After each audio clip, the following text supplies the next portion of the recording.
O mercado financeiro começou a semana de olho nos sinais de aumento de casos da Covid-19 pelo mundo e uma possível segunda onda da doença.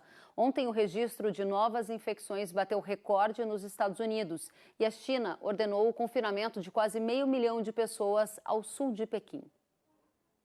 Para conter um novo surto de coronavírus, a China impôs neste domingo o confinamento de quase 500 mil de pessoas em uma província a 60 quilômetros de Pequim.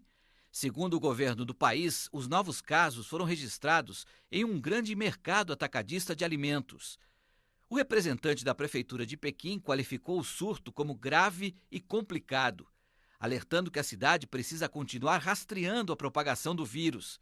Já nos Estados Unidos, o número de casos bateu recorde ontem, com aumento de notificações na Flórida e em estados do Sudoeste e Sul-americano. Apesar da cautela de investidores com uma possível segunda onda da doença, o resultado positivo de indicadores industriais na China e o avanço no desenvolvimento de vacinas contra a Covid-19 levam um pouco de alívio aos mercados. No cenário doméstico, o dólar recuou pela manhã e o índice da Bolsa de Valores operou em alta.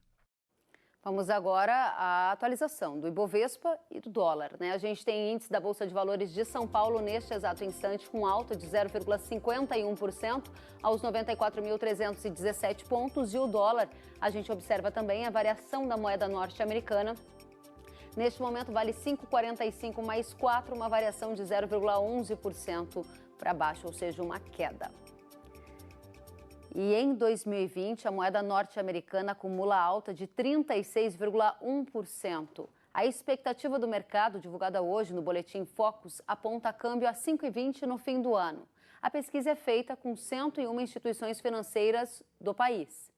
Para mais detalhes, a gente separou o top 5, que é o ranking com os economistas que mais acertaram projeção nos últimos meses. A projeção máxima está em 5,50, enquanto a mínima está em 4,30. Então, essa aqui é a trajetória das expectativas do chamado top 5 do câmbio, os top 5 que mais acertaram as projeções de acordo com a pesquisa Focus do Banco Central. Veja que a expectativa máxima está aqui em 5,50, como eu mencionei, passando por 5,23, 5,12, que são as médias, e a mínima R$ 4,30. Essa aqui é a expectativa para câmbio em dezembro de 2020, na divulgação do Boletim Focus feito nesta segunda-feira. E o campeão de acertos é Pedro Ramos, economista-chefe do Sicredi, que faz parte desse top 5 dos que mais acertam câmbio na pesquisa Focus do Banco Central. Por isso, nós convidamos o economista Pedro Ramos para atualizar para a gente as expectativas de câmbio. Seja muito bem-vindo, Pedro. O que você está enxergando de taxa de câmbio para o fim do ano, hein? Oi, bom dia a todos. Bom dia a todos. Nós estamos vendo algo perto de 4,85 na medida em que o surto for sendo passado, o surto do coronavírus for ficando para trás, Mas é exatamente o oposto, como as notícias que você mesmo trouxe, Kellen, hoje, mostram o ressurgimento, E enquanto isso perdurar, muita volatilidade no câmbio a gente deve ver, muito sobe e desce, e a taxa vai demorar um pouquinho mais para apreciar na direção dos R$5, ou quem sabe até abaixo disso, como a nossa previsão.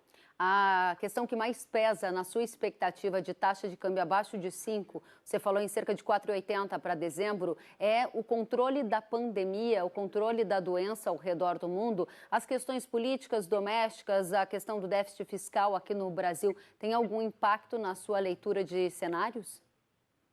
Tem sim, Kellen. A gente atribui que a maior parte do movimento de desvalorização do real está atribuída ao setor externo, a parte de elevação do risco global e fuga de capital para lugares mais seguros, O Brasil, infelizmente, não é um desses lugares e, portanto, a gente acaba desvalorizando muito forte a moeda em momentos de elevação do risco.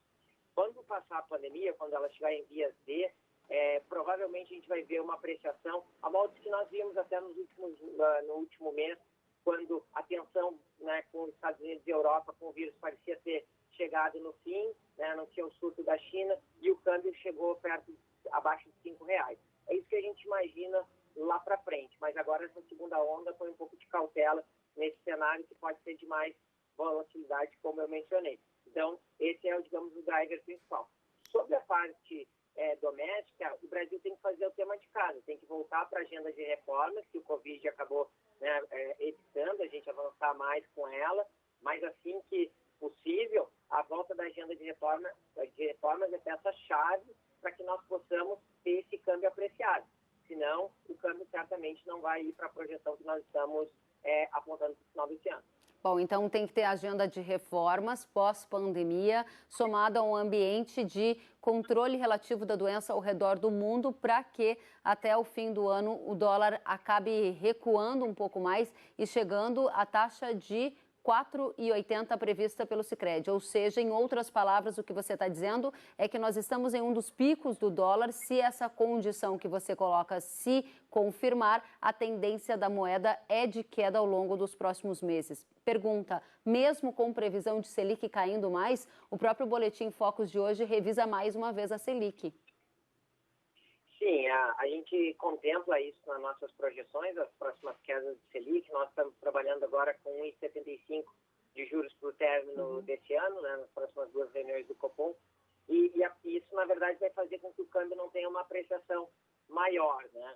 Esse é o papel do câmbio nisso, ele vai, dos juros, né? Vai acabar fazendo com que o Brasil fique um pouco menos atrativo, com uma taxa de juros muito baixa, e acabe não recebendo tantos recursos assim quando a tensão global diminuir. Então, essa entrada do capital rentista aqui vai ser diminuída, relação de oferta e demanda de dólar fica mais ajustada, isso manteria o dólar nesse patamar que ainda é um dos mais altos da história, mesmo que a tendência seja de relativa queda até o fim do ano, Pedro. Isso, exatamente. A gente ainda vai ficar com o câmbio depreciado, né, 4,85, como você mesmo mencionou, quando a gente olha para trás é um patamar muito alto. O Brasil, quando esteve em períodos de elevada crise, lá em 2015, por exemplo, teve níveis bem abaixo disso, né? Então, está falando de R$ 4,20, né? Então, foi nesse período recente agora que a gente descobriu patamares acima aí de 4,30, 4,50, 4,60. Então, ele ainda é um patamar bem depreciado e o determinante depois que o risco cair, o determinante vai ser o nosso juro muito barato, muito baixo, né, comparado a nossos pares emergentes.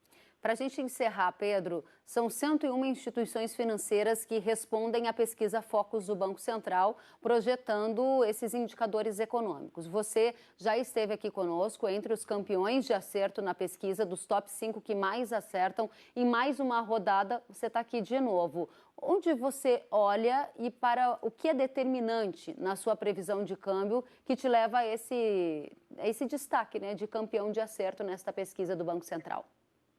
Acho que o ponto principal é tentar identificar corretamente quais são os fatores que estão influenciando a taxa de câmbio e conseguir olhar para frente e identificar como é que eles vão se comportar no futuro, né? Apesar de a gente se dedicar bastante para fazer esse trabalho, a gente reconhece também que é muito difícil, né? E a taxa de câmbio é uma variável perigosa, né? A gente sempre tem que estar muito atento aos movimentos dele e tentar fugir o máximo de tentar ficar arbitrando, né, o sobe e desce do câmbio, né? Porque a gente sempre diz que esse é o que tira os economistas do cavalo. Então, hoje eu estou acertando, mas amanhã, continuar nisso, vai ser bastante difícil. Então, a gente sempre tem que ter muita cautela quando olha as projeções de câmbio, apesar de a gente reconhecer que tem um bom método de análise. Muito bom. Pedro Ramos, parabéns pelo título aí de campeão de acertos do Top 5 do Banco Central e obrigada por trazer parte da sua análise aqui para a audiência do Mercado e Companhia. Uma boa tarde, boa semana. Boa tarde, eu que agradeço a participação. Até uma próxima. Até a próxima.